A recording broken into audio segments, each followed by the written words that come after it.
Holmes was born. Then he got fat, bald, and tired. What's up, Holmes? Beware your host, Jonathan Holmes. Thank you, Sinistar. I appreciate you for introducing me. And Vander, I'm sorry I didn't warn you that the engineer of the show is actually an alien skull named Sinistar from an arcade title from the 1980s. And he always introduces. So that's why that happened. How are you, Vander Caballero? I'm doing great. Thank you very much for inviting me. Oh, anytime. I invited you so long ago, but you're very important, and it took me a while to get to you, and that's exciting to me. So for me, it's like the end of a long game, and you're like the last boss. And finally, I'm going to see what happens when I interact with you. So it's very exciting. Thanks again for being on the show. For people who don't know, you were the creative director on Papo and Yo, which was a PS3 game of last year. And prior to that, you had worked at EA. Is that right? Yes. I worked at Electronic Arts for 8 years. I was design director for Army of Two, the first one. So I was there since the beginning. We started developing the IP. Then prior to that, I worked on FIFA as art director. I also worked on Need for Speed, Nitro, on The Sims, on Sport Wii, on what else I'm missing? I created the Boogie franchise. So I did a lot of stuff at EA. I had no idea. I love Boogie. Yeah. I didn't. You like it? I like the first one a lot, particularly the character designs and the accessibility and the music and the whole feel of it was right at that time. There wasn't a lot of experiences on the Wii that really felt like they were brand new. They kind of got the initial sports stuff out, and then you felt like, okay, I get it. What else? And then Boogie came out, and it was a great party game. I played that with friends quite a while, so thank you for making that. So how did you get started in game development in general? In general, like, I don't know. I think since I was a kid, I was playing video games, and at the time when I was ready to go to university, there were no game design programs. There was nothing, and there was not even the internet. So the closest thing that it was there was a career called industrial design. So I studied industrial design, and I started in Colombia. Then I moved to Italy and studied in the Instituto Europeo de Design. It was really, really fun, one of the best years of my life. And then I make an exchange to the Université de Montréal, it's Montreal University. And when I came here, I went to a computer lab, the first computer lab I have ever experienced, and they have Netscape. And I went like, boom, I started looking at a picture being downloaded, and I said, I have to be here. Because in Italy there was no tech. So I moved to Montreal, and I studied 3D animation for cinema and television, because there was nothing for video games yet. And when I came out, it was really fun because I got 3 job offers. The industry in Montreal was starting to boom. It was amazing. And then after that, I decided to open my first company. It was called 4 Elements. And we do an architectural visualization, and then we got really bored out of doing that. Our main goal was to do video games. But we tricked our boss at the time that we wanted to be partnered with him and do architectural visualization, and in the end we ended up doing video games. And then with the .com, my company collapsed, and then I joined EA. And that's the story. Yeah, so you started off in engineering, it sounded like, in design. Then Netscape inspired you to want to do stuff with computers and the internet and video games, and then you went to 2D animation. That is such an interesting. That's not how those leaps tend to happen anymore. I've been talking to a lot of younger developers on the show and otherwise in their early 20s, and they just get Game Maker or the Unity or something and just start making games immediately, and it's free and easy. How do you think things would have gone differently for you if you were just starting out in game development now, if you were just in university today? I think that there's so many bad development, there's so many bad programs of game design in universities because they're so new. Mm, It is kind of the generation who's really experienced in the craft of making video games still have not retired mm-hmm. to go back to universities and actually be able to teach really meaningful stuff. Like many teachers have worked maybe 1, 2, maybe 5 years in the industry, but I can bet you that I haven't been someone who have worked 20 years in the industry and is teaching now. So Mm-hmm. certainly, I think that industrial design was a better formation for me, and I think that still now I believe that industrial design is a better formation for game design. Huh, interesting. Is that because industrial design has been around for so long that there are people, like you said, who have had 30, 40, 50 years experience with it, and they learn from people who had 30, 40, 50 years of experience, so it's got a groundwork of wisdom to it? Yes, there's a lot of that, and also the fact that it depends on the program, and some programs are there to teach people the tools. You go there and you learn Unreal and a few classes of game design. Mm-hmm. Well, when you go to industrial design, you go to a lot of classes of everything. You Yeah. learn, you touch many subjects, and then a lot of industrial design is inspired from the Bauhaus, the school of Bauhaus of teaching design, and they give you a formation that is really solid. And suddenly, when you come out, when you're fronting game design problems, I don't do it as a game designer, I do it more as an industrial designer. Miyamoto was an industrial designer. I didn't know that. I only knew of his cartooning, and it sounds like you were involved in 2D drawing as well. But he was also an industrial designer. I wasn't aware of that. Yeah. Huh, interesting. Already, we have food for thought for the budding game developers out there. Maybe they should be studying industrial design. Maybe they don't know what that is, though. Can you explain a little bit as to what industrial design means?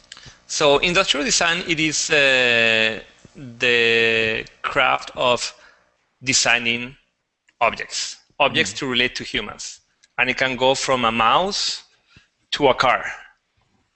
But the approach is what is interesting from industrial design is the approach of you are building objects for the other people.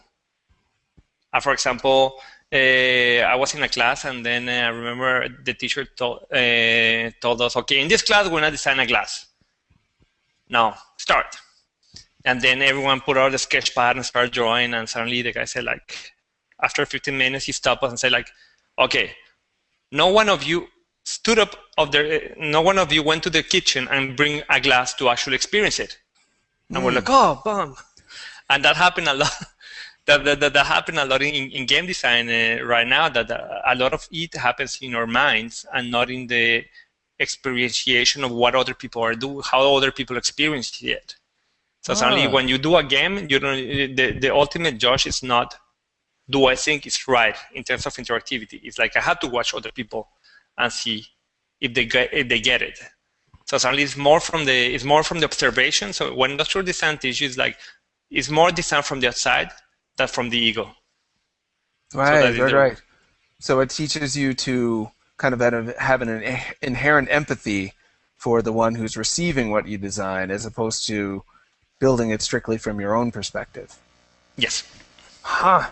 It's interesting. I was lucky enough to be on a walk with Warren Spector when he was promoting Epic Mickey a few years ago, and he talked a lot about how Walt Disney was one of his huge influences, not so much for his animated films, but for his park design. And he saw the way the park was designed as being like game design. It's environment design. It's just not a virtual environment. It's a real environment that's supposed to evoke a feeling, lead you to certain places, have pacing to it. And it sounds similar to what you're saying about just designing the particular objects. Is that something that you've thought about too in designing your games? Kind of the environmental design? Yeah. Yes, all the time. It is. I think that I remember my first job I ever had in my life. I was lucky enough. I was building architectural models. And when you're building architectural models with your hand and you're cutting paper and then you're making the little cubes and all that, you have a relationship to the space and to the matter that is really kind of, it's like you're sculpting levels with your hand. Hmm. And then right now we have that in 3D. And then we all do it, and you can take Unreal Engine and go there and build amazing levels. And then I think that that some people get over, how to say, they get, because there's, I think that people get driven by the power of technology and not Hmm. the technology as a tool itself. Like going there and cutting cardboard boxes to make architectural models is no different than doing levels in Unreal. But Hmm. people get really hooked into the technology of the engine and they forget it's no different than making cardboard boxes. And I think that's the old school type of stuff that I think we're missing in, like, if I was a teacher in industrial in a design school, Hmm. I will make them do a full level doing car boxes.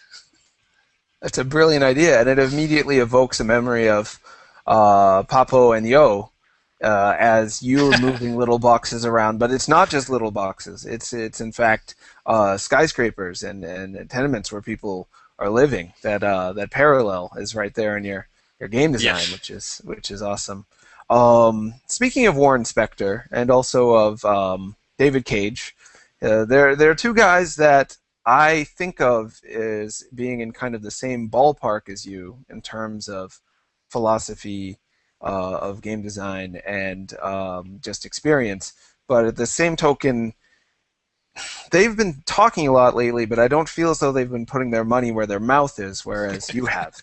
Not to, be, and yeah, I don't expect you to say anything to agree with that because that might be controversial. But David Cage has been saying we need to make video games that are about real things and real problems that people have, and not shy away from the big dramatic issues. And Warren Spector has been saying video games need to grow up and not just be adolescent fantasies. And yet you're the only one who made Papo and Yo, and they made some other stuff, which was good too. But you actually put your money where your mouth is on that and made a game about real stuff. But what, if you don't mind speaking to, what do you think of the recent comments that David Cage and Warren Spector have made? If you are up on them. Yeah, I think that I know I talk a lot. I have talked a lot to Warren Spector, David Cage. I talked with him a few times by phone. I haven't met him in person, and they both have we think really similar about design. And then in Heavy Rain, David Cage from some heavy topics that I really respect. The the difference is that I needed. I was the son of an alcoholic, Mm. and I needed to free myself from that past. And the only way I can do it was through a video game, because that was the craft that I mastered. So I remember when I was a kid, and I tell the story all the time, and but every time I tell it, I still believe, I still go back there. It's like when I was a kid, I had a Nintendo, and every time that the situation was really difficult at my place, at my home, if I was drunk or hangover, I start playing video games. And I was playing Mario, and I was playing Mario, and I was playing Mario until my thumb hurts, and then I defeated Bowser, and I was really, really happy. I was like, yeah! I put the controller down, and then I come back to my reality. And I was like, Mm. I was so sad. I was so happy and frustrated at the time. I was thankful to Mario for giving me a space to breathe, but at the same time, I was angry because he didn't taught me shit. Mm. I was like, yes, I couldn't go there back to my father, say, you're an asshole, you're an asshole, and after beating him for, I don't know, 60 minutes, hope that I will win. It's not that. And problems in real life, problems are not solved problems in real life are not solved the way that the way that we solve problems in video games. There's there are no power-ups in real life. In reality, there's not a reward every 5 minutes. There's a lot of work that has to happen inside yourself and emotionally, and then that is something that in games we have forgot about it. And then I think that I heard someone told me this one, a therapist. He told me you cannot bring someone where you had not been, Hmm. and I think that's the base of Papo Yo. I was there. I could bring the audience there. I could make them experience what I experienced, and I could give them a closure of how did I solve the problem of having to live with an alcoholic father. And then what happened is that it's really, really difficult to use the gaming medium as a canvas to express your to express and to explore yourself. For example, like when you're a painting, okay, you go there, you start painting, you have one-on-one with the canvas, and it is kind of this personal relationship. Well, doing a game that is really emotionally, and that's the reason that there are not that many. I don't think that I'm special. I just think that there were a lot of things that came together that helped me to accomplish Papo. And for example, first I lived the experience, then I went to 10 years of therapy just to talk about it, just to be able to understand it all pieces inside out. Now, once I understood that one, I also grow my gaming, my gaming, my game developer knowledge on how to build this one. Then when I came out, I did a prototype. So I said, I left EA, I have to do this game. I created this prototype by myself. I was asking friends, okay, can you give me a model? Can you give me this animation? And then if I did it, and then I ended up animating myself. I went back to the core after being design director and managing people. I went back to the handcrafted my own prototype, and then after that one, it was okay. You got that one, then you start pitching it to people, and then you start bringing your friends to believe in it, and you had to convince people to quit their job and come and join you to create a game like this. Then you had to find the money. Then after you find the money, then you had to build a company. Then after you build a company, you have to go through all the lawyers and all the papers and all this crazy stuff, and then you can start making the game. So suddenly, Wow. that it is such a crazy amount of work that have nothing to do with design. Hmm. It has to do a lot with business. And then luckily, I learned a lot with EA about business, and I learned a lot with my first company. And I think that's one of the hurdles right now to see experience like the one, like Papo. It is I just got that business experience plus my design experience joined together that led me create Papo. And It's then but and also your will to do it. What amazes me is that you had succeeded in terms of, sounds like anyway, you were creating game series for EA, you were directing game series, you had your feet firmly planted on the ground. I'm assuming it was a financially beneficial relationship, and yet you took all of those risks and had the drive and the fearlessness, or I'm sure there was a lot of fear, but you choked down that fear somehow, and learned and did all these incredibly scary things in order to achieve your ambition. Where do you think that drive came from to do that?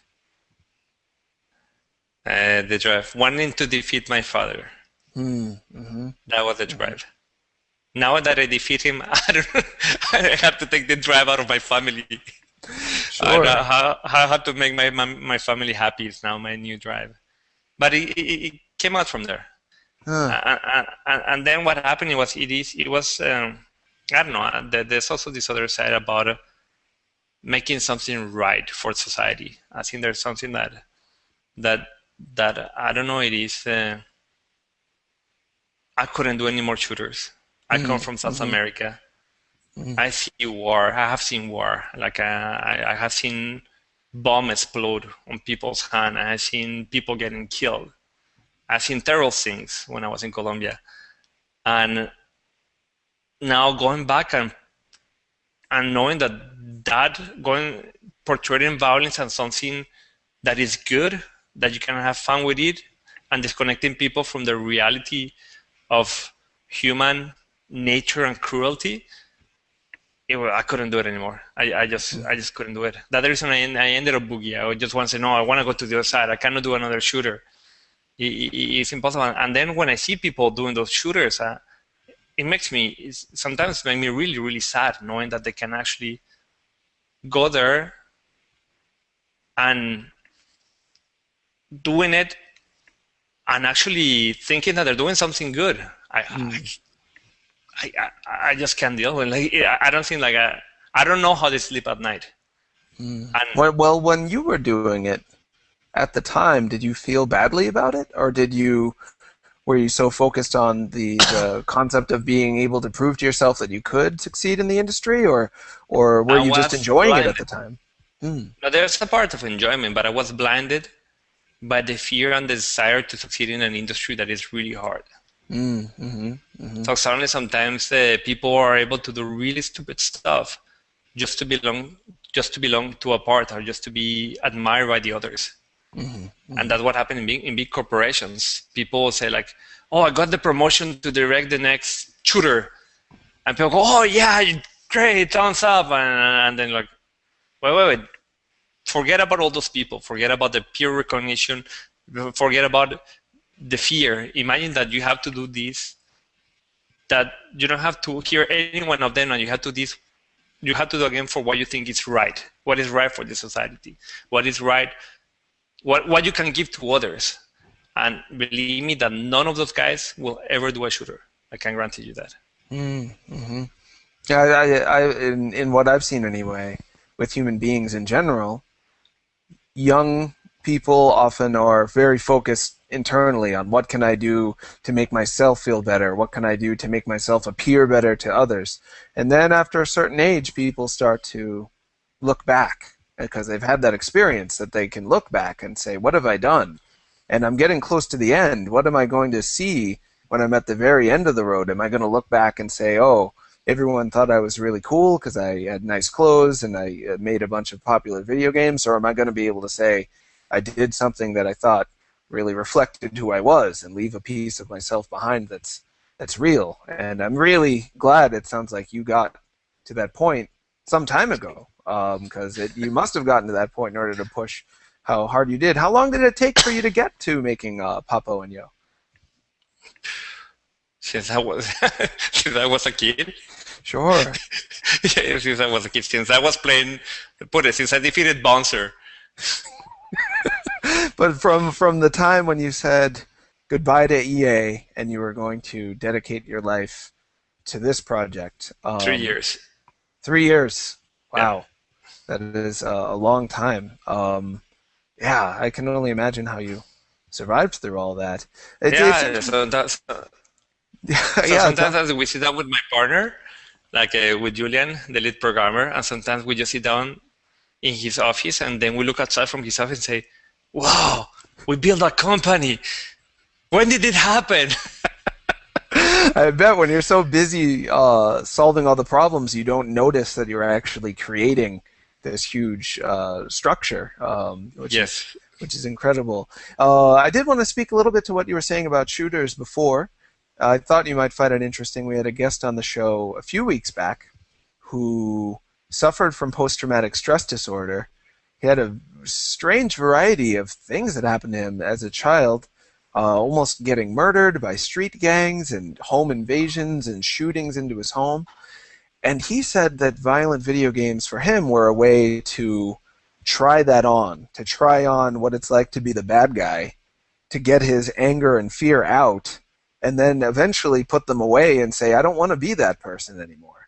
And then he started focusing on a lot of different games since then. So it's interesting the role that video games can play in people's therapy. For him, it was to get emotions out and to act them out. for you, it was to escape into to Mario, and then to make a game that shows that side of who you are, so you could master it and help us to feel like we've mastered it too.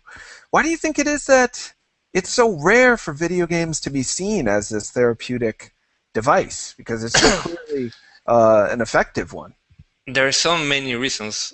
Okay, so one, it is the business side. So the business side, the way that it was structured, and there were like corporations taking over the game industry for the past 15 years, and then they drove it to this place that you, in order to put out a game, like 5 years ago, you needed more than $30 million just to play the game. You needed $30 million to put out a game.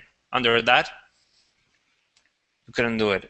And then that was, and then what happened, it was all the marketing department that there's something that people tend to hate corporations, but at the same time, it's pretty sad because when I was at EA, for a while, I was driving the R&D department, research and development, and my job was to come up with crazy ideas and prototype crazy games.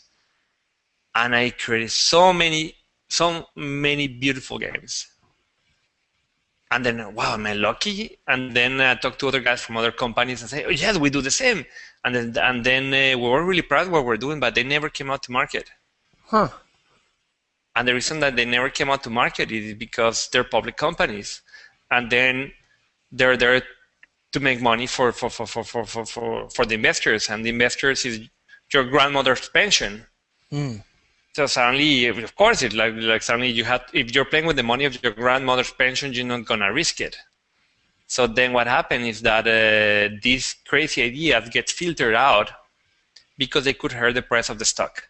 And a lot of these beautiful things never get out. So suddenly there's a lot of beautiful stuff happening inside that no one will ever get to know about it. And then it's just the system and the way that is set up, and actually I understand it and I get it. When you're public and you're dealing with other people's retirement money, you don't do the stuff. You're responsible. But then what happened, and then it brought us to the industry that it is today, that is slowly changing with digital distribution and with all these other platforms, where suddenly someone could put out a really innovative game, and if it doesn't work, it's going to hurt that person and around, but it's not going to hurt a massive system. So that's the reason that suddenly there's a lot of innovation that's going to happen in the next few years. That's one. So suddenly that's the business model that's completely changing right now, and Papo is here because of that. The other reason is technology, and I think that you were mentioning at the beginning that a kid today can get out from school, learn Unity, and start doing games. When I came out, there was not even internet. So technology have evolved a lot, but at the same time the technology has evolved. There is, for example, the simplest mechanic. If you start prototyping something, and you said the fastest game to prototype, it is a shooter. 2D crosshair, throw a ray. If this ray from this, you don't have to throw. I was doing it with rays because my engine was really old. So I throw a ray, and this ray hits something, it's dead. It's pretty simple to prototype. The prototyping a shooter is really fast. Prototyping something that is more emotionally engaging, it requires a lot. It requires a lot of AI, artificial. So AI is suddenly artificial intelligence is the key. It is tough. Suddenly people criticize video games a lot because they don't deal with love or grief. The movies do that really well. Love and grief is related to empathy. You have to feel empathy for someone. And in order to create empathy for someone in a game, you need artificial intelligence. And the tools for artificial intelligence out there right now, they're terrible. It's actually not many tools. The only tool there are maybe some pathfinding or something like that. So no more than that. The rest, you have to go there and learn from other games and read some books and try and start writing it yourself. So suddenly that is something. So please imagine if suddenly you get the Unreal Engine and suddenly have your AI partner So suddenly your AI partner have feelings and stuff, and then you program, okay, I want him to feel like this, I want to feel like this in this case, and suddenly, for example, let's say imagine you have an Unreal Engine that comes out with this guy, and suddenly you have the behavior of ask for forgiveness or for pardon or beg for your life. So I'm saying you're gonna go, you shoot a guy, he go on his knees, please don't kill me. Suddenly, your approach of how you make games will be completely different. So technology is another side that is pushing us back in that sense. But education, schools again, not having many people with 20-year experience at their class. How many years experience do you have? I think I 20? have no, not even. Pretty I think I close. have pretty close, 18 around. So you're almost ready to be the professor, I hope. I wish, but I know I have a passion for building that. It is. Once in a while I give talks, but my passion is building. But one day I would like to do it. Yeah, I hope so. I certainly hope so. So with Papo, you could have gone for a low budget, just a single man project with simple graphics, probably pixel-based graphics, as is very common in the indie game scene, where they don't have any money and they don't have the same. Oftentimes, they don't have the same drive that you had to make a experimental game about empathy and emotions. I can think of a couple off the top of my head. There was a game called Depression Quest that just came out. That's all about feeling and making the decisions and having the emotions that a severely depressed person has. It was made with very little money, and they made it in about 4 months. But you made a much more complex, much more in-depth, a much more expensive game, a visually beautiful, cutting-edge looking game on your own somehow. So what drove you to take your ideas, which are most commonly seen in lower budget games, and be willing to put them to the kind of the apex of what you can do with that particular tool set? So I think certainly the lower budget game is it's kind of a where the lower budget games is a consequence of the past 15 years of domination of corporations. That suddenly we consider lower budget games. It's either you're big or you're small, and then that thing is changing. And Papo Yo proved that thing is changing. And it is like the movies. If you go to see movies from Miramax is the guys who create the independent scene for movies, and you can see a movie, an independent movie, fighting with a big budget movie. For example, like The Hard Locker. That was an independent movie fighting with the big ones, and he won. And what happened there in that is it is, if you see the independent movies in the film, their goal is to deal with topics that mainstream movies will not. And then that is the goal. That is the role of independence. And I don't see different that in games. I just think that right now role of independent gaming is not be a low budget game. It's deal with topics that the big mainstream games don't want to deal with. Now, right now, our goal is just to convince to investors that it's possible. That it's possible. That it's possible to make your money back, and it's possible to do this type of games. And I think it's changing now, and I think people are becoming more ready to hear. Okay, are more ready to found game, are more willing to put money into games that deal with different subject matters and have higher budgets.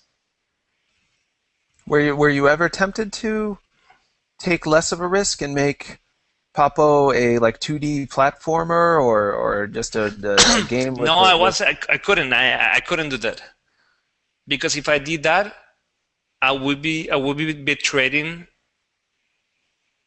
my position in the industry and my role.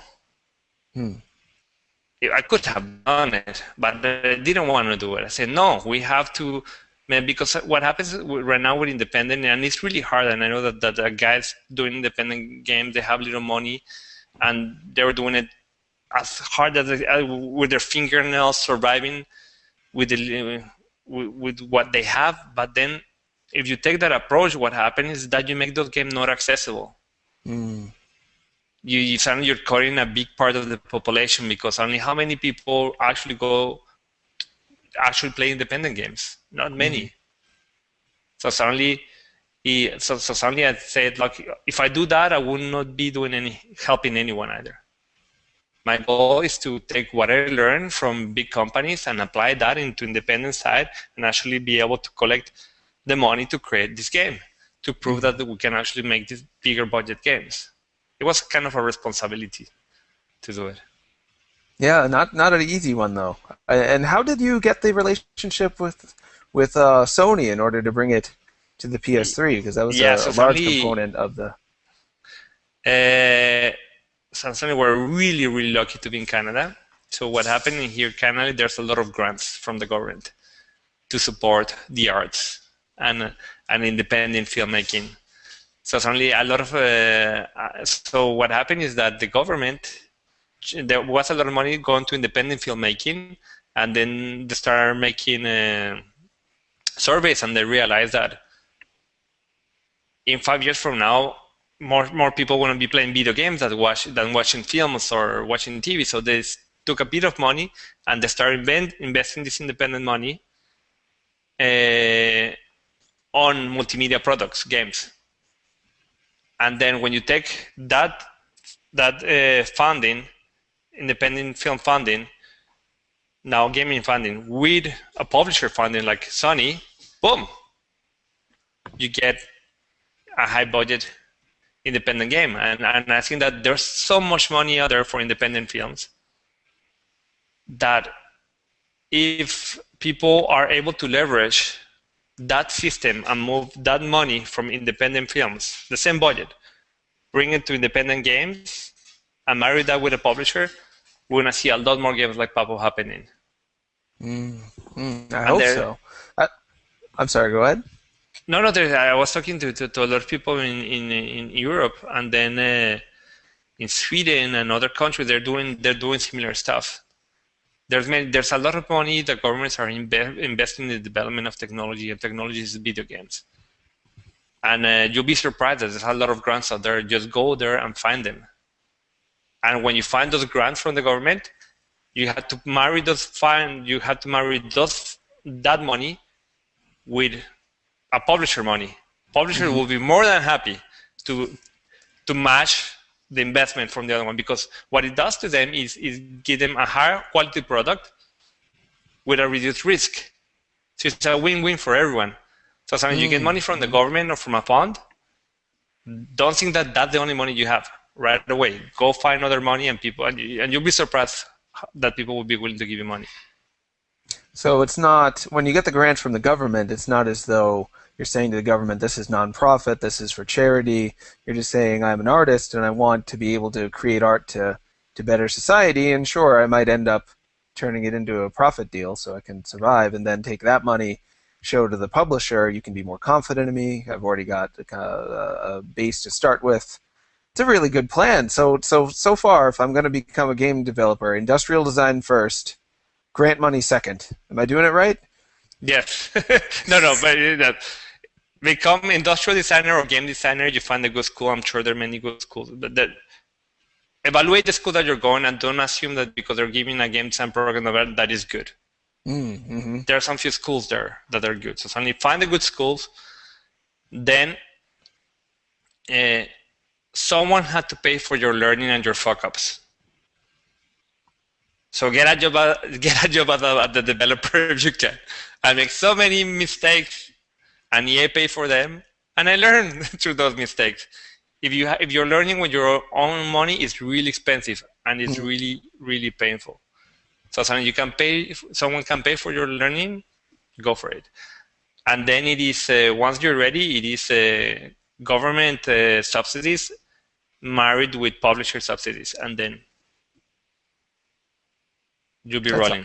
It's a very practical plan. I appreciate it. I hope more people follow it because I want to see more games like yours if possible. Speaking of other games, are there any other games out right now or have come out recently that you felt were at least in the same ballpark as what you were doing? Do you feel like you have any peers in the industry right now, or are you feeling pretty kind of just singular in what you're up to? I feel kind of lonely in some kind of way because people, yeah, they're doing really cool independent games, but they're not taking their heart and putting it on the table.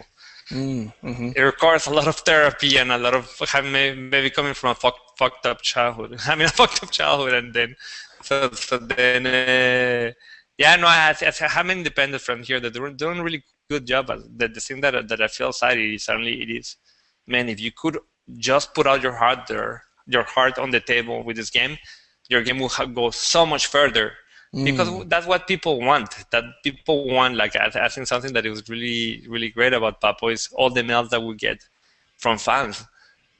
And then there was even an interview with David Cage who said like, "You, Papo, you actually feel the creator behind. Mm-hmm. Mm-hmm. You actually feel I'm there, I'm there, my heart." And then what happens is that we're drawn to music or movies that actually they're honest. The Mm-hmm. honesty of a good song or a movie is what we like. Is we're drawn to that, and in the next 15, 30 years, the industry is going to completely change and we're going to start looking more like the film industry, the music industry. Not the industry, but in terms of the quality of the content, of the emotion. Because if you see literature, or let's say take a novel right now, we learned through reading. We learned to movies. We learned.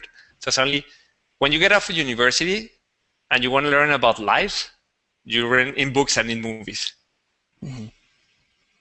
And suddenly, but you don't learn it in games. Why not in games? We had to change that. We had to Yeah. learn. We had to learn in games, and my hope is that we're gonna be doing that. And from all the mails I have received, all the team have received for doing Papo Yo, and the thanks notes for helping people going through that difficult hardship of people who have lived with an addicted person. That is so like rewarding that I think that it's proven. Yeah, I don't think that I don't think that I can ever go back to do a meaningless game. Mm-hmm. Yeah, that would make sense. It would be a totally different world, I would imagine, between making a game that let people play out their fantasies and playing a game where after people are finished, they say, I now have seen you at your most vulnerable and I can relate with you and you are an extension of me and sending you this mail saying that you gave them a therapeutic outlet and you also that just they really love you for who you are. Comparing that to just making a game about shooting guys in the face, I can only I can only imagine the difference in terms of as an artist feeling like you did what you set out to do, which was connect with people. Yeah. Personally, I play most video games because I want to, on some level, get inside the designer's head, even if it's just level design. Oh, what did they want me to do? They want me to jump and then stop and then wait and go through these pauses and peaks and valleys of excitement and then waiting. That's getting in the developer's head, but on a level that's pretty simplistic. With your game, it was a much deeper thing, and I really hope that people are willing to try it. But it must have been such a risk, though. Did you feel as though you were putting yourself out there not only financially but emotionally? If people were to play your game and say, "Oh, he's belittling the seriousness of the topic," or it's just a bad game, or that sort of thing, how would have that? Were you afraid that was going to happen, and how would you have felt if it did? I trusted the world. I trusted the universe. I know that once I knew that I was doing something honest, I knew that I was helping others. that was not only for me, and that I wanted to give something of quality. I put all my heart, all my knowledge inside the game, and and uh, and if I did that, that was going to work, and if it was not going to work, maybe the game industry wasn't ready, and someone else would do it later. But I was not worried. I was not worried about failing. It is something to say that they say innovation.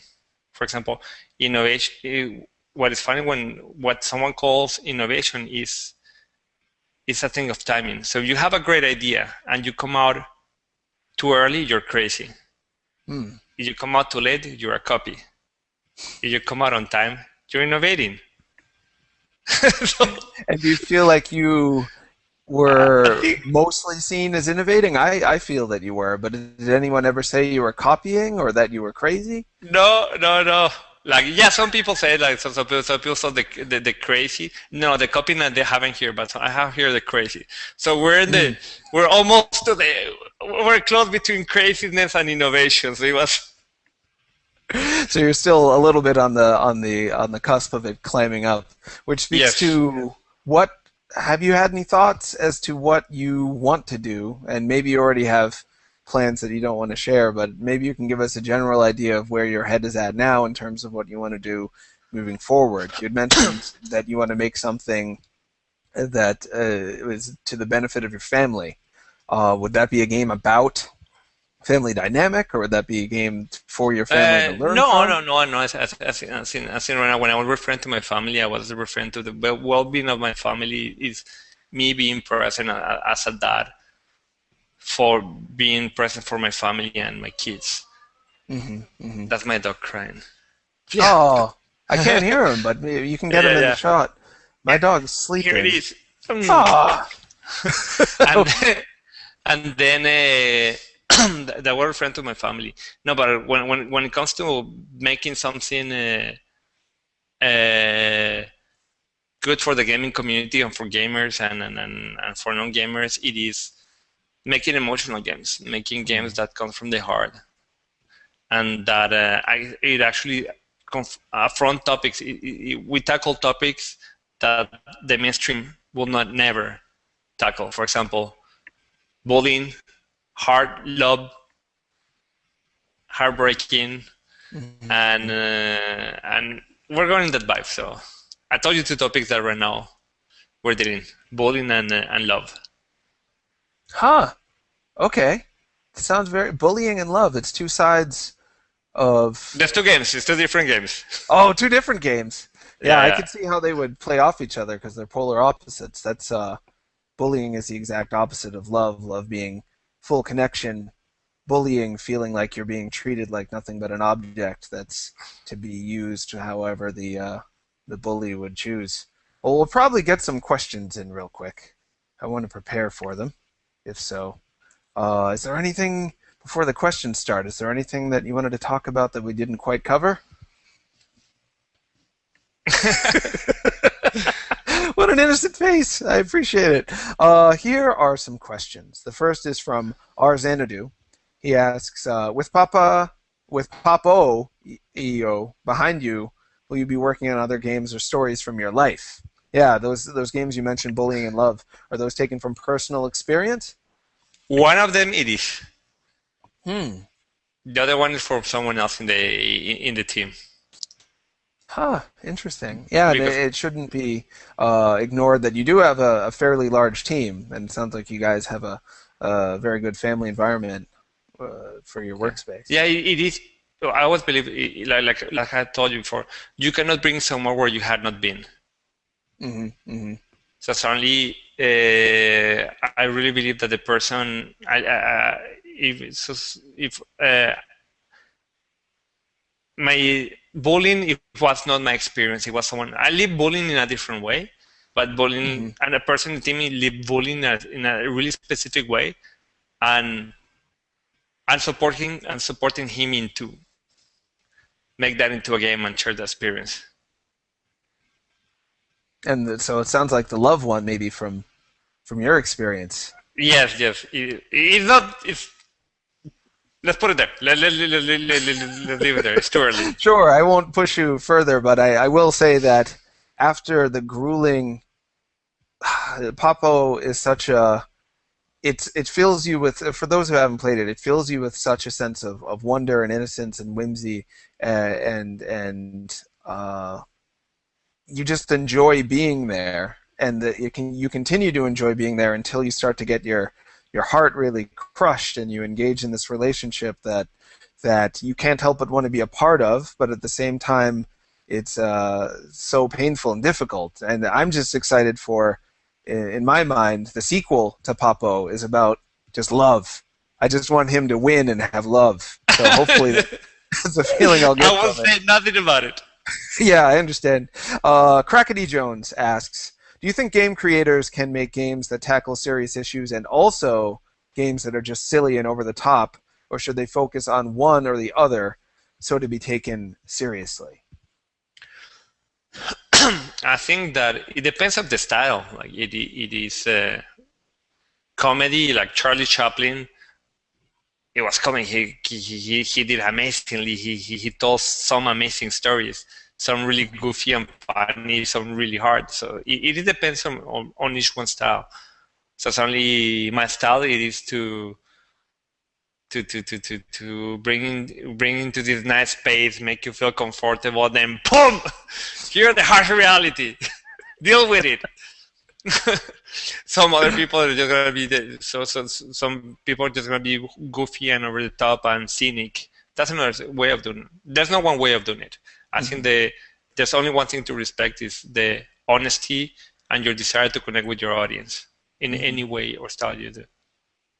And that reminds me, the demo of Papo was, I imagine that was quite a challenge to put together because you didn't want to give away that moment, but at the same time you wanted to give players a sense of what they would get. And I played the demo before I bought it, and it was the demo that really cinched it, that I had to see what was going to happen next. The way it was designed on a cliffhanger was brilliant. The demo was a terrible experience. Yeah, tell us about that. I after playing it, after playing the full game, I had the sense, wow, how did they make this demo and feel okay about it? They must have been terrified that they weren't properly representing the product. So please. We fuck up in the demo. You think so? It worked on me. I bought it. I felt like I had to buy it. It worked, but not in many other people. So some other people some other people. It didn't click. In many people didn't click the demo Really? because what happened is that it is the premise of the game happened after you buy the game, and then the demo was really long. So suddenly, but at the same time, if we give that experience early, people go like, I may feel uncomfortable with this. How to say? I don't know. It's making it's terrible, like making the trailer for a drama. Sure. If you freak out people, they're gonna say, "Oh, I don't want to see this." But if you don't freak them out, they won't go either. Yeah, they won't know what it's about. Yeah, so it's really terrible. So I think right now I wish I would never have to do a demo again of an emotional product. Because Yeah, I don't blame you. It is when you have an emotional journey to go through, and then you give, because that's what happened in gaming. In gaming today, we have a few set of mechanics and they don't change. You start playing Assassin's Creed, it's a mechanic all the way, or Halo, or all the so suddenly, and the emotional curve is not changing that much. You cannot feel the same way all the way through. So suddenly, people had their expectations on a demo to say, I want to feel what they're going to feel in the game. But wait, it's an emotional journey. You have to feel everything, so you cannot put it in. So demos are terrible for emotional games. I hear you. And trailers can be terrible for emotional movies because you can't pack all of that feeling into 2 minutes. Another developer we had on recently, the young man, interesting young man, he is also making games that are about emotions and kind of going on an arc of discovery of yourself and of the world around you. When he's making demos, I won't say who it is because this is kind of a secret, but when he's making demos, he wants to just make a compact version of the game that doesn't contain any of the elements of the actual game. It's a separate experience, a lower budget, smaller experience that'll at least bring you on a similar arc and give you a sense of the tone and the style that he has without actually giving away any of the content or even giving the pretense that you've gotten a little taste of the actual game. I wonder if that would work for your kinds of games, to make like a small different version of it. How's that idea strike you? Difficult. I bet, because then you're making two games, which is not easy. It makes it two games, and then I don't know. I still don't know how to solve the problem. And Yeah. and I think I don't know. But Yeah. what I'm happy now is that after people know about Papo Yo, if they're gonna know about other game from my Dtoid, they'll say, okay, I'm gonna give it a try. Let's see how it goes. It's gonna be a lot easier.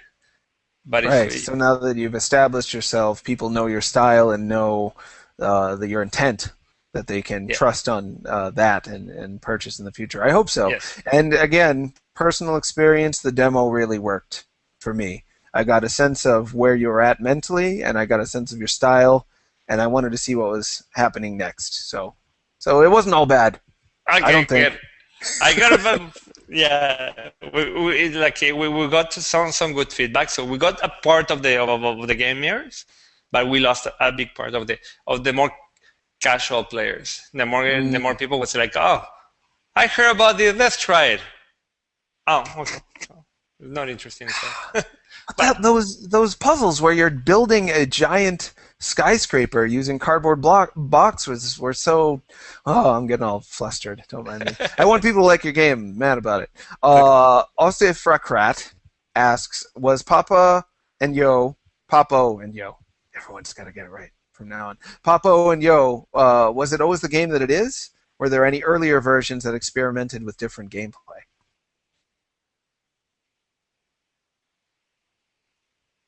No, it's a game. It is. It's not the game that it is. I think we experimented with many different mechanics at the beginning, and it didn't work out. So my first prototype, I have the mechanic that you can scare the monster with the robot. So you take it. So the monster was walking next to you, or he was angry. You throw the robot in front of him, and the monster got afraid, like ah. Like a big monster being afraid of little tiny mice. Sure. And it was really fun at the beginning, but then what happens is that then we have to manage grabbing, throwing the fruit, bringing the monster somewhere, then having to manage grabbing the robot, throwing it, run away, bringing the robot. It was such a complete. It was really cool, but it was too difficult. So then we decided to code that one. We have climbing on the monster. We had a mechanic that you climb on the monster and then you tickle him, and then he was like, and then he starts laughing and he throws you, and then you can scare him. You can go like, I'm gonna tickle you, and the monster walk backwards. And that was pretty fun too, but at the same time it was like budget constraints. We couldn't afford doing it with the budget we have. Because it is we need to do this mechanic from every angle that you came through. It became Shadow of the Colossus, and it was kind of we don't have that money, so forget about it. So we cut a lot of things because of money. So that was a sad part. I wish I had the money of doing Shadow of the Colossus, but guess what it was like. Can you give us a rough ballpark of how much the game did cost to make? 1.5 million. Wow, that is a lot, and it shows. A lot is nothing. To compare, you know how much it costs to make an Assassin's Creed and stuff like that. I have to assume, yeah, 100. Yeah, $100 million. Wow. this is imagine this is in average it's 50 higher up. So suddenly having a third person character control game, it's pretty cheap for it with the graphics. Yeah, I'm So just trying to. I can't even picture $1 million actual dollars, and to have all of that on the line. Wow, must have really been something. I'm glad you have the perspective you have, which is that compared to the that games helped you've a lot. worked But on. Yeah. think you just made the calculation of how much Journey cost. I don't know how much it cost. I know that they ran out of money and that they kept working even after the fact. So there you go. So Yeah. it's pretty. People just take Journey and say, okay, count the number of people, count the average salary for a gamer or developer, and count the number of years just in development, and you go like, oh. Speaking of Journey, do you consider that a game that's in the same ballpark as to what you're hoping to do, or would you say that's something pretty different than your work? No, I think you know much and the guys. It's pretty close. It's pretty close. It's just that our styles are completely different. And I really appreciate Journey and I really respect what they did. So we're in the same ballpark. It's just that different styles. Right. Yeah, to me they're very different. Journey, I had to turn off the online because I got frustrated that somebody else was solving puzzles for me. I know it was supposed to induce empathy to be able to relate with this nameless, faceless character who's the same as you, but you can't communicate through anything other than gameplay mechanics. But I was just frustrated that they got ahead of me and solved everything before me, so I switched the online off. If Papo Yo had did that, I might not have gotten through it. to me, it freaked me out. I was playing there, I'm here in my space, and suddenly, someone come in my space.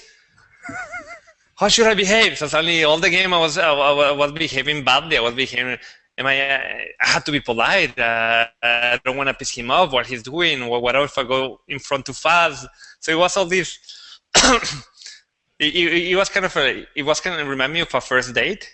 Huh. When you go out with your first date with a girl that you're barely knowing, and then you're having dinner and you're paying attention to how you sip your wine or how you cut your vegetables. I felt like that. So that speaks to one of the other things that I'm getting from getting to know you in this conversation is that empathy is such a big part of who you are as a person. Even playing an online video game with an anonymous stranger where there's no stakes, you can do whatever you want to them. You are still feeling like, I have to be sensitive to them, and if I were in their shoes, I'd want to play with a good person, so I'm going to be good to them. And that sounds like such a key element to being able to make the kinds of games you do in order to see things from the player's perspective while still valuing yourself. Now I'm just ranting about you. Sorry about that. I'm not going to stop you. Smurfy McGee asks, I asked that already. Nib50005 asks, will Papo and Yo be on PC anytime soon? That's something a lot of people were asking even before the show. They want it on Steam, they want it on PC, they want it on Mac, they want it on those platforms where they feel the audience will accept it. It's going to come out soon in other platforms. I cannot unveil what, but yes, it's going to come out soon in other platforms. Exciting. You can't reveal it, but I'd also play it on the Vita, personally. I'd play anything on the Vita. I feel so bad for the Vita. They just, other than the developers of around your size, just very few games are coming out for that poor thing. Some nerd asks, what is the most interesting unexplored area for expression and game mechanics? Whoa, that's it's always hard to ask a question. Wow, it's a lot, man. Yeah, you don't have to do the most, but if you can just think of one that immediately springs to mind, interesting unexplored area. Really, no one have done not sex in the manga type of way. Sexual love, you just getting close to someone, you're just being empathized, getting close to someone, not the act of actual sexual, but love, getting close to someone. It is that one haven't touched down. No one in video games have touched that with a stick. It is so it's really really difficult. That one is really one. Don't call it sex, romanticization. Romantic, yes, the physical connection with someone else that has an emotional charge. Every time somebody tries, it becomes the laughing stock of the game, and I always feel badly because it's great that someone is trying. Because if nobody ever tries, we'll never get there. But David Cage had those love scenes in Heavy Rain, and there's many videos of people just laughing at them. It's unfortunate because it's so hard to do. I can't even begin to think of a way that you can make someone holding a controller in their hands feel like they're engaging in that's such a both.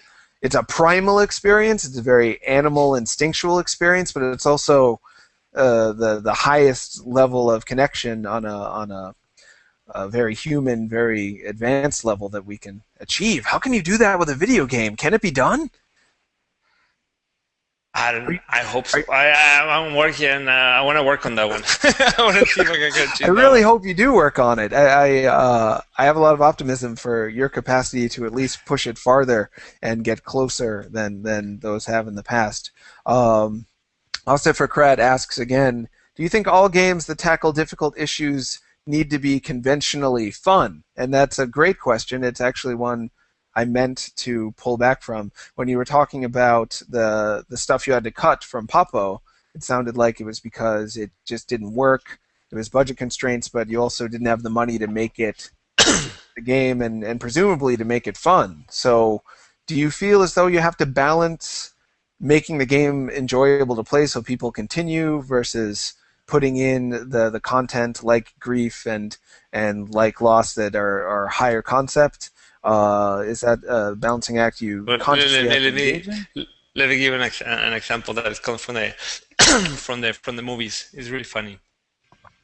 So when what was the name of the guy who invented cinema? I don't know his name. Lumière, the Yes. Lumière brothers. Sounds right. So then the first time they shot a film, they shot a train coming, and that was the first film ever projected. So they projected on a screen, they put the train coming, and people got so afraid that they got out of the room because the people actually thought that there was a train coming, and then because they were never used to that. Sure. Now we got used to it, and now we're where everything could happen, and we'll be like, "Oh, that's going to happen to me." We got used to it. So then, all these assumptions we make on the games today, we believe that they're eternal. They're not. Right now we're calling fun. Game has to be fun. That if you game had to be fun and will have to be fun for the rest of eternity, you will never have the genre of drama. Ever. It's just stupid to think that fun is the only way to. Fun is the feeling that we have. It's kind of the agglomeration of feelings we have and were required, not only fun but challenge that were required to have in the past 15, 20 years. But that's not true. That's going to be what is going to drive us to play a game in the future. So suddenly there's and then I think we're going to go through this transition. And even though if you're going to go see comedies like every good comedy right now today have a really hard topic underneath. So suddenly there's a lot of drama in comedy itself. In fact, the comedy drives on top of the drama. That's what makes it funny. So suddenly I think that if we as developers take advantage of that, of seeing video games more of comedy, that the fun is what is supporting, making the drama bearable. You can do amazing stuff. So fun is to serious issue in a game as drama is to comedy? Did I do that right? Something like that. It's very interesting. I've played a lot of games where I was having a hard time and getting frustrated. And it's hard to qualify that as fun in a conventional sense, but I felt like I was connecting with the game, that there was more that the game had to show me, and I didn't want to give up, and I was kind of instilled with a drive and purpose. And feeling like you have purpose is fun. For me, going to the museum and looking at paintings and analyzing them and watching how the composition of the painting makes my eye dart around to different places on the picture plane, that's fun. Going to a movie and crying and walking out of the movie and being like, I feel a lot better now, that's fun. At the end it's fun. Not while you're doing it. When you're crying and you're like, oh, dude, you're not thinking about fun. You're feeling it. Yeah, it's similar in a challenging video game when I keep dying and over again. That's not fun, but when I'm done, yeah, huh. Oh, I'm so glad we're talking. I'm not sure if there's any more questions in yet. So in the meantime, I will ask a little bit more about your relationship with Sony, if that's okay. You talked about how you got the grant money first, but did you end up approaching Sony, or did they approach you, and what was that whole relationship like?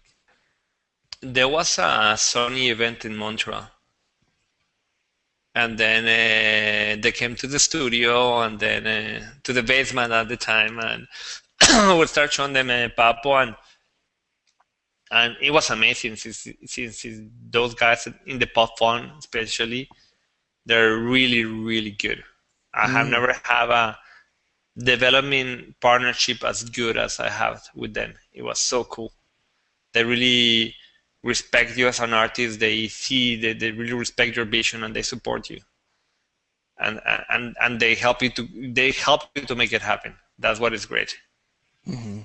I've been hearing more and more that Sony is the place to go if you want to make a game that has money behind it, but also is breaking the conventions of what a game can be. Jonathan Blow is having The Witness out as a timed exclusive on the PS4, and of course, that game company's success with Sony. Would you agree with that? Would you say that Sony, in terms of publisher on a home console anyway, is the company to be working with for the kinds of games that you'd want to be making? Yes, they are. They're great.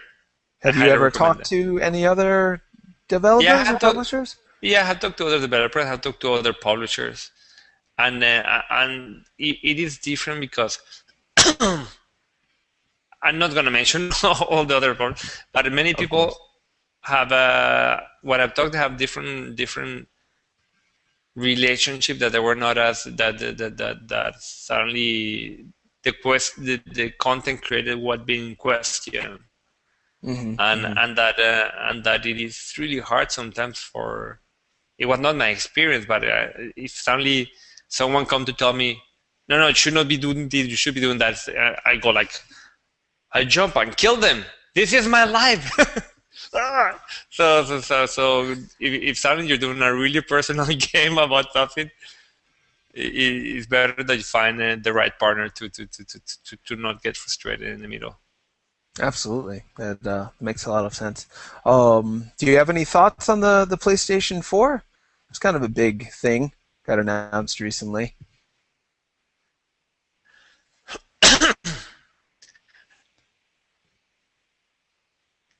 The thing is hard to say because suddenly it's a beautiful big machine with a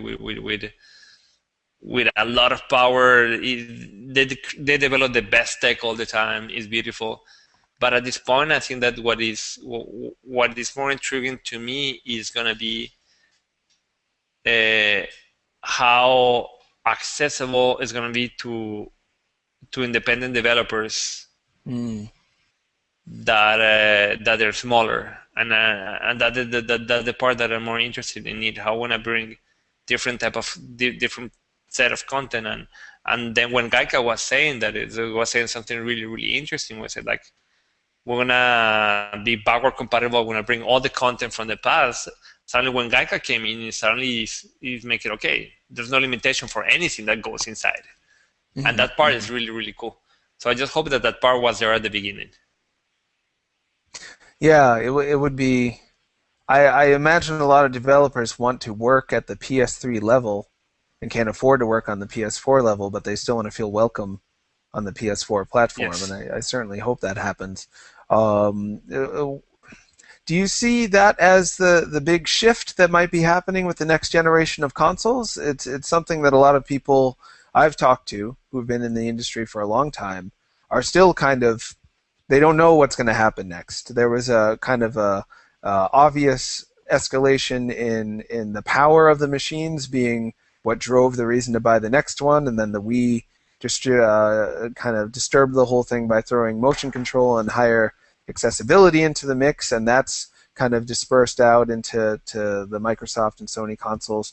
Now we have this new generation, and everyone's kind of wondering, what is this about? What is going to be the hook that gets people to buy this console and spend the money? And I'm not sure if anyone has a firm handle on it. Do you have a guess as to what the hook might be? And if not, you can just say what you think the if hook you're a should be. hardcore gamer, Uh-huh. if you're a hardcore gamer and you like games, you're gonna buy it.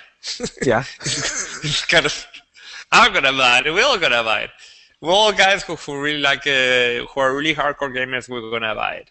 Mm-hmm. So I think right now the question it is more about how it's gonna expand. How it's gonna become more. How come the experience is gonna expand more? Because the reality is certainly right now iOS is becoming really accessible to everyone. And then I don't know. I think at the end we're seeing this change with the point of view of a fly who has little lifespan of a few days. So we're seeing the PlayStation 4 in the next span for the next 3 years. Mm-hmm. But if you take a longer perspective and you say, okay, let's see in the span of 10 years from now, it's just a solid platform, and then all these platforms just gonna coexist with each other, and content's gonna flow, and everything's gonna flow like that. So I prefer to see it in the longer span. It just as a great piece of tech that if you like that one, you go for that one. If you like the other one, you go for the other one. So. Mm-hmm. But in the long run, you feel as though it's going to be a place where things are flowing in between consoles, and that everyone has a place to be able to make what they want to make.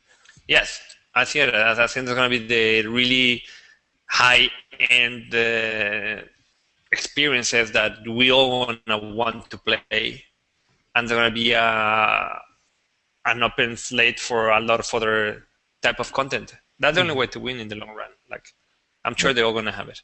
I hope so. In my experience, it's the console that has the most type of games and is most welcoming to the creation of games that does the best in the long run. I think the PS2 did that. I think the Wii did that in a lot of ways. And hopefully, going forward, it'll just be all the consoles that do that to the utmost.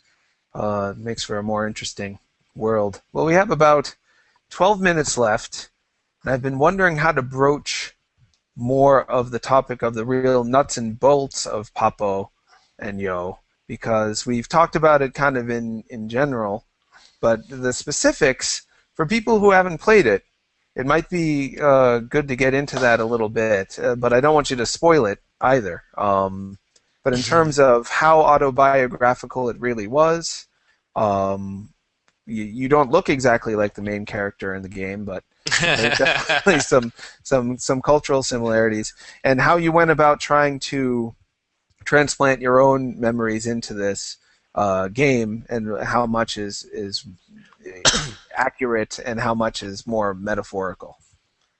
It's kind of a big question. You could start anywhere you want in there, I suppose. The other day, we got a tweet from someone who was really, really sweet, and also like I really love it. He said like, Papo Yo is what was the pie? It's my friend Dev here. Is the movie who won the Oscars for special effects this year? Okay, it's the Life of Pi for video games. Wow, that is pretty amazing. Yeah, and then I was like, yes, if you see the end of Life of Pi, That's what it is. That's Papo. Mm-hmm. You can read it from one side, you can read it from the other side. You pick. Mm-hmm. Both are coexisting together. You can see the metaphor, you can see the surreal world, the surreal experience, or you can see the hard reality. Sure. And So, then, I'm sorry, go ahead. no, go. Oh, I was going to say that it's something that I've been wanting to see more of because it does so well in film. Life of Pi, considered one of the best films of the year. Pan's Labyrinth. I don't know if you saw that Yeah. movie. Another one that takes fairy tale logic and applies it to the internal world of a child or a young adult, and makes it make sense to people. It's something I really hope we see more of in games because it's such a natural fit to me, but it's done so rarely. I did want to ask though before I forget, and we now are even have less time. Was it what was the choice behind making the main character the nationality that he was in the game? Because we were talking a little bit before the show. When I look at video games, I see a lot of Caucasian characters who are the kind of standard default character, and then if there's anyone whose skin color tends to go certain swath towards burnt umber, they're all of a sudden rapping, or they have a funky walk, or they just got out of jail. It's a very rare thing to see a character leaning towards burnt umber who doesn't do any crimes or know any rhymes. Or is rapping. Was that was that a conscious decision you made? Yes, because I would imagine. it was. Yeah, tell me more about it. I'll tell you a story. When I was a kid, we have a pirate cable TV. Everyone in Colombia had it. They had big satellite antenna on the top of their building, and then everyone in the building got it.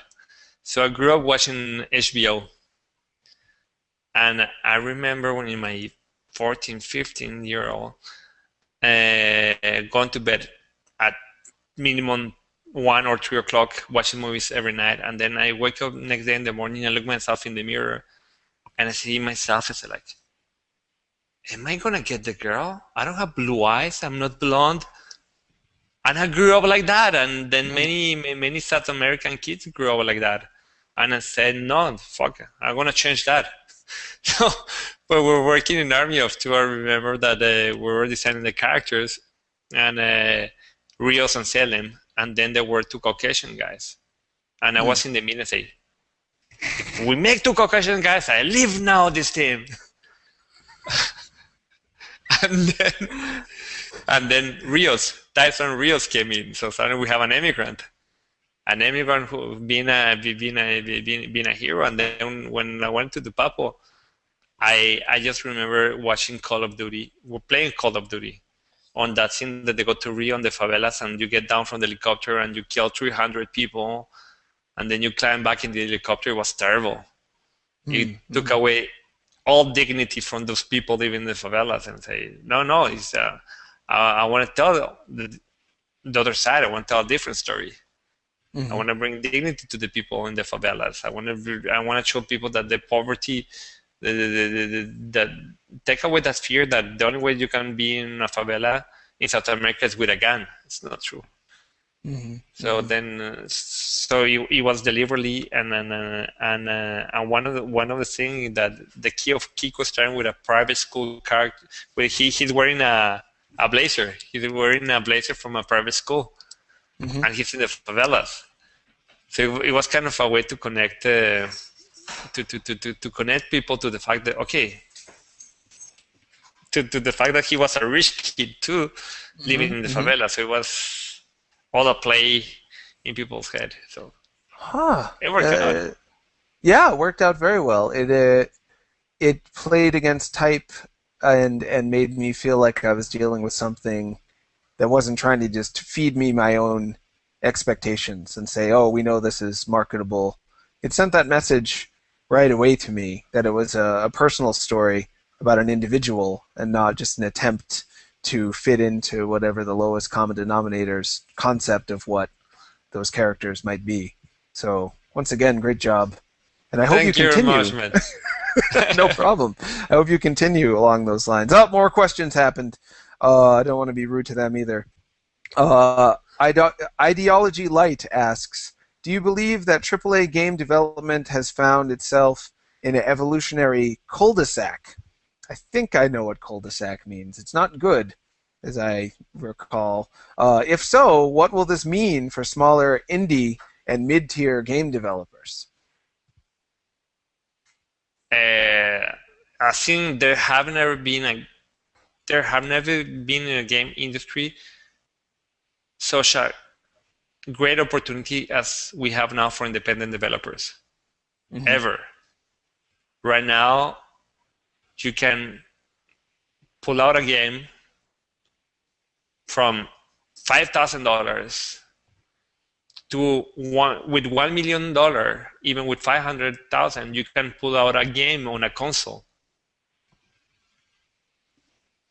That experience is amazing. We have never experienced that one before in the life of video games. And then what happens and related to the